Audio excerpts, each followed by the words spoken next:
నమస్కారంతో start చేశారు. ఆయనకి అర్థం. నమస్కారం. మరి ఇక్కడ ఈ కార్యక్రమాన్ని మరి ఓటుకు నోటు లేకుండా ఓటు విలువను ఎట్లా సమాజంలోకి తీసుకెళ్లాలని మరి మిత్రులు సమర్థ భారత్ వ్యవస్థాపక అధ్యక్షులు రజనీ కుమార్ గారికి, మరి ఇక్కడున్న గౌరవ శ్రీరామ్ సార్ జిల్లా యూటీఎఫ్ అధ్యక్షులు, మరి సీనియర్ యూటీఎఫ్ నాయకులు వెంకట్రావు గారు, మరి శ్రీను సారు, చలమారెడ్డి సారు, మరి vision RK news channel chief executive Rajesh Kumar గారికి, మరి మిత్రులు సుబ్బారావు గారికి, అందరికీ పేరు పేరున ఈ సందర్భంగా నమస్కారాలు తెలియజేస్తా ఉన్నాను. ఈ కార్యక్రమం ఈ దేశంలోనే ఇది జరగటం ఇది ఒక ప్రథమమని నేను భావిస్తూ ఉన్నా. ఎందుకంటే ఈ భారతదేశంలో 1952లో మొట్టమొదటిసారిగా భారతదేశానికి స్వాతంత్రం వచ్చిన తర్వాత భారతదేశంలో ఎన్నికలు జరిగితే ఆ రోజు ఈ భారతదేశ ప్రజలు ఎన్నికల ప్రక్రియలో పాల్గొని ఓటేసి దేశ ప్రజలందరూ నా దేశానికి స్వాతంత్రం వచ్చింది, నాకు ఓటు ఎక్కువ వేసేటువంటి స్వాతంత్రం వచ్చిందని ప్రజలు డబ్బు తీసుకోకుండా ఓటేసి ఆనందోత్సాహాలతో నా దేశం ఏర్పడిందని పులకరించిపోయారంట. ఆ రోజు ఓటుకు డబ్బు లేదు, ఆ రోజు ఓటుకు నోటు లేదు. 78 మంది భారతదేశ పార్లమెంటులో స్వతంత్ర అభ్యర్థులు పార్లమెంటులో గడప దొక్కినటువంటి పరిస్థితి, రూపాయి ఖర్చు పెట్టకుండా. మరి ఈరోజు 78 సంవత్సరాల తర్వాత టెక్నాలజీ అభివృద్ధి అయింది, అదేయింది ఇదేయింది అని అని కొడతా ఉన్నారు. ఓటు విలువ ఏమైందంటే దిగజారిపోయింది. మరి ఇలాంటి మేధావుల ద్వారా ఓటు యొక్క విలువను ప్రజలలోకి తీసుకెళ్తే బాబాసాహెబ్ అంబేద్కరు కలలు గన్న ఈ ప్రజాస్వామ్యంలో మరి ఓటుకు నోటు తీసుకోకుండా ఉన్నట్లయితే నాయకులు కూడా లంచం తీసుకోకుండా పనిచేసే పరిస్థితులు వస్తాయి. వాళ్ళను మనం ఏదన్నా సార్ మాకు ఇది చేయండి అది చేయండి అని అడిగితే మీరు డబ్బులు తీసుకున్నారు కదయా, మేము కాక డబ్బులు తీసుకోకుంటేట నేను ఒక 50 కోట్లు 100 కోట్లు ఖర్చు పెట్టినా నేను మళ్ళీ ఇంకో 3 సార్లు పోటీ చేయాలంటే ఒక 500 కోట్లు కావాలని పాపం వాళ్ళు అంటుండ్రు. వాళ్ళని తప్పు పట్టాల్సిన అవసరం లేదు. ప్రజలమైన మనము, మేధావులైన మనము, చదువుకున్న మనము ఓటుకు డబ్బు తీసుకోకుండా ఉన్న రోజు నిజమైన ప్రజాస్వామ్యము భారతదేశంలో ఏర్పడుతుంది. ఈరోజు ఈనాడు పేపర్లో మనం ఏమైనా చూసినట్లయితే బీహార్లో 65 లక్షల ఓట్లను తగ్గించారంట. ఎన్నికల ప్రక్రియ అనేది ఒక స్వయం ప్రతిపత్తి ప్రక్రియ ఈ దేశంలో. మరి ఈ రాజకీయ పార్టీలు దాని మీద ప్రభావం చూపటం వల్ల మరి ఓటర్లు పెరగాలంటే పెరిగిస్తూ ఉన్నారు, ఓటర్లను తగ్గించాలంటే తగ్గిస్తూ ఉన్నారు.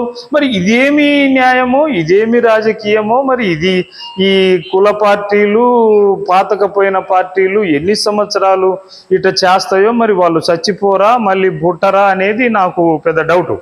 అందరూ చివరికి అక్కడికి పోయేది బాబా అన్నట్టు. కాబట్టి ఈ సమాజంలో democracy of the people, democracy by the people and democracy for the people అని అబ్రహాం లింకన్ మరి ఈ దేశానికి ప్రజాస్వామ్యం యొక్క విలువను తెలియజేశాడు. అయితే ఈరోజు నేనేమనుకుంటున్నానంటే democracy of the people, of the people, OFF of the people, democracy by the people, BUY by the people, democracy far the people, FAR far the people. అంటే డెమోక్రసీ దూరం అయిపోయింది మాకందరికి, పేదలకు, మధ్యతరగతి కుటుంబాలకు, ఓటేసే వాళ్ళకు దూరం అయిపోయింది. మొన్న ఒక బై ఎలక్షన్లో తెలంగాణలో చూసినట్లయితే మాకు డబ్బులు ఇవ్వలేదయా, మాకు డబ్బులు ఆ పార్టీ వాళ్ళు ఇచ్చినారు ఈ పార్టీ వాళ్ళు ఇవ్వలేదని చెప్పి మేమే రోడ్డు మీదకి వచ్చి బొచ్చ పట్టుకొని మా ఓటు అమ్ముకుంటాము మీరు కొనండి అనేటువంటి పరిస్థితికి ఈరోజు ఓటు దిగజారిపోయినటువంటి పరిస్థితి. ఈ దిగజారిపోయినటువంటి నేపథ్యంలో మరి ఇక్కడ ఉన్నటువంటి మేధావులందరూ ఎక్కడికక్కడ ఓటు యొక్క విలువ ప్రజలకు తెలియజేయాలి. నేను అనేక సార్లు మార్కాపూర్లో మున్సిపాలిటీకి ఇటు కోటకు మొన్న కూడా సార్ నీకు అది ఇస్తాం, అది మనం పోస్టల్ బ్యాలెట్కు డబ్బులు పంపిస్తాం సార్ అని మా సారులు కొంతమంది ఫోన్ చేసి, నేను అరే నాయన గట్టి ఆడి చెప్పగాకండి, మన సిగ్గుపోతుంది, దయచేసి నీకు దండం పెడతా, నేను తీసుకోను అని చెప్పాను. అట్లా మనకు ఎక్కడికక్కడ ముందు మనం దాన్ని ఈ ఓటుకు నోటు అనే దాన్ని పక్కన పెట్టాలి. అప్పుడు ఈ దేశంలో ప్రజాస్వామ్యము వర్ధిల్లుతుంది. కాబట్టి అట్లా ఇవన్నీ ఇంకా చాలా అంశాలు ఓటు మీద డిపెండ్ అయినాయి.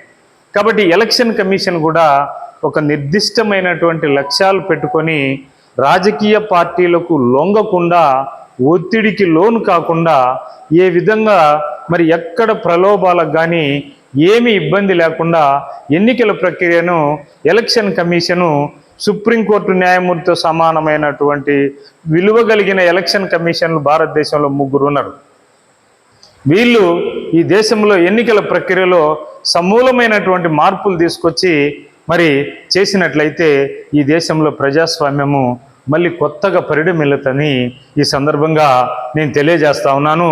మరి ఈ రకంగా ప్రజాస్వామ్యం అభివృద్ధి చెందాలంటే ప్రజలు శక్తివంతులై, ప్రజలు సమర్థవంతమైనటువంటి నాయకుడిని ఎన్నుకుంటే మనకి ఈరోజు ఈ డబ్బు ఖర్చు లేకుండా వేల లక్షల కోట్ల రూపాయలన్నీ మరి కొంత పని జరిగితే కొంత వృధా అయిపోతున్నాయి. మంచి నాయకులు వచ్చి ఈ దేశాన్ని బాగా పరిపాలించి ప్రజలకు సేవ చేసే విధంగా ఉంటే ఓటు యొక్క విలువ ప్రజలు గమనించే విధంగా నాయకులు కూడా, ఇటు నాయకులు అటు ప్రజలు కలిసి ఈ సమాజాన్ని, మంచి సమాజాన్ని కానీ ఏర్పరచుకున్నట్టయితే ఈ దేశము అభివృద్ధి చెందుతుందని ఈ సందర్భంగా నేను తెలియజేస్తా ఉన్నాను. మరి రజనీ కుమార్ సారు ఒక పెద్ద ఇక్కడ ఈ టెంపుల్ నిర్మించటము, అనేక సేవలు చేయటము, మరి సమర్థ భారత్లో గత 15-20 ఏళ్ల నుంచి సమర్థ భారత్ వ్యవస్థాపక అధ్యక్షులు స్థాపించి అనేక మీటింగులు, ఒక అంశం కాదు, పిల్లలకు విద్యలో క్వాలిటీ రావాలా, ఇట్లా పోతే మరి ప్రజాస్వామ్యం క్వాలిటీ ఉండాలా, ప్రజలు మంచోళ్ళుగా ఎదగాల, మరి రాబోయే సెకండరీ తరము యూత్ డెవలప్ కావాలా, ఇట్లా ఒక్కొక్కసారి ఒక్కొక్క అంశం మీద సారు అనేక మీటింగులు పెట్టి అవేర్నెస్ ప్రోగ్రాంలు చేయటం కూడా ఈ సందర్భంగా చాలా సంతోషమని మీకు నేను మనస్పూర్వకంగా ధన్యవాదాలు తెలియజేస్తూ, మరి ఈ అవకాశం కల్పించిన ఇక్కడున్న పెద్దలందరికీ పేరు పేరున ధన్యవాదాలు తెలియజేస్తూ ఒక్కసారి ప్రజాస్వామ్యము వర్ధిల్లాలి అనండి. ప్రజాస్వామ్యము, ప్రజాస్వామ్యము, ప్రజాస్వామ్యము. ఓటుకు నోటు వద్దు, ఓటుకు నోటు వద్దు. 100% పోలింగ్ జరగాలి, 100% పోలింగ్ జరగాలి, 100% పోలింగ్ జరగాలి. నిన్న జరిగిన 2024 ఎలక్షన్లో ఈ భారతదేశంలో 100 కోట్ల ఓట్లు ఉంటే 66 కోట్ల మంది ఓట్లేస్తే 33 కోట్ల మంది యువత ముఖ్యంగా ఓట్లేయకుండా పట్టణ ప్రాంతాల్లో ఉండేటువంటి చదువుకున్న యువత అద్భుతమైనటువంటి ప్రజాస్వామ్య ఎన్నికల ప్రక్రియలో పాల్గొనకుండా మరి ఎక్కడికక్కడ నిర్లక్ష్యము ఎన్నికల ప్రక్రియను చేసిందంటే ఇది మరి చాలా బాధాకరము. యువత కూడా ముందుకు రావాలి. ఎన్నికల ప్రక్రియలో అందరూ పాల్గొని 100% పోలింగ్ జరిగితే వాస్తవమైనటువంటి నాయకుడు బయటకు వస్తాడని సందర్భంగా తెలియజేసుకుంటూ ముగిస్తున్నా.